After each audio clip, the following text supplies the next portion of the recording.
Dunia ini telah bergeser jauh. Dunia ini telah banyak yang baru, termasuk di dalam cara bernegara. Kita akan masuk kembali ke masalah Papua agar jangan sampai salah langkah dan menyesal seperti lepasnya Timur Timur dulu dan lepasnya si Padan Ligitan dari NKRI. Si Bosman ini belajar dan diajari dari mereka yang pernah ikut zaman revolusi kemerdekaan, kemudian diajari langsung oleh mereka yang berada di perang Vietnam, kemudian mereka menjadi bagian dari aneksasi Timur Timur dan lepasnya Timur Timur, juga mereka yang bagian dari perang Teluk, bagian dari Mujahidin Afghanistan, hingga sekarang perang gaya baru ala mercenaries yang berkembang sejak perang Timur Tengah terjadi di awal tahun 80-an hingga saat ini. Ketika kemarin sore Soan berkunjung ke para mentor-mentor walau sudah berusia 70 tahunan yang pasti lebih tua dari Opung angkatannya. Opung kan di Akmil atau Akabri adalah di tahun 70-an. Ini adalah mereka-mereka mentor-mentor kita, ada yang di angkatan 67, 68, ada yang satu angkatan tahun 70-an dengan Opung, ada yang angkatan 73, 74 angkatannya Pak Prabowo dan SBY. Semua hadir dan semua merupakan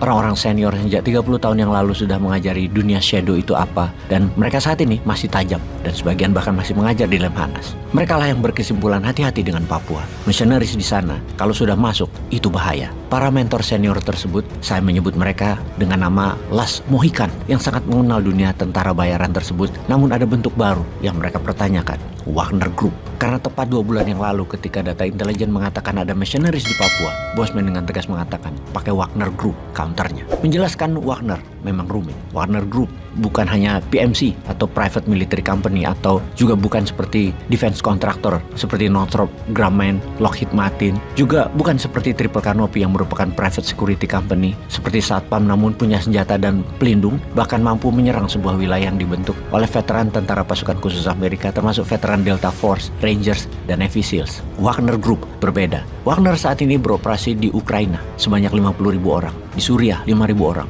di Transnistria ada 500 personel di wilayah perbatasan Moldova dan Ukraina, di Afrika, di Burkina Faso, dan melatih pasukan elit di beberapa negara Afrika serta Amerika Latin, dengan markas di luar Saint Petersburg ada di Argentina. Jadi, makhluk apa Wagner Group itu? Dunia baru mengenalnya di tahun 2014 ketika Rusia mengambil Crimea, wilayah selatan Ukraina, dalam sekejap lepas dari Ukraina tanpa perlawanan berarti. Wagner lah yang beroperasi. Mereka disebut dengan nama julukan Little Green Man. Mereka berseragam militer hijau tanpa tanda pengenal apapun secara kepangkatan dalam militer dan bermasker. Nama Wagner berasal dari seorang komposer musik kesukaan Hitler, Richard Wagner, yang juga merupakan nama sandi atau call sign dari seorang veteran perang Rusia, Dmitry Utkin. Dmitry Utkin dikatakan merupakan pendiri dari Wagner Group ini. Namun ada sebuah nama yang lebih harus difokuskan, yaitu Yevgeny Prigozhin, seorang oligarkinya Rusia. Selama tahunan dia menyangkal dirinya ada hubungan dengan Wagner Group, hingga tahun 2022 kemarin dia muncul di media dunia sedang merekrut member baru Wagner dengan jumlah ribuan.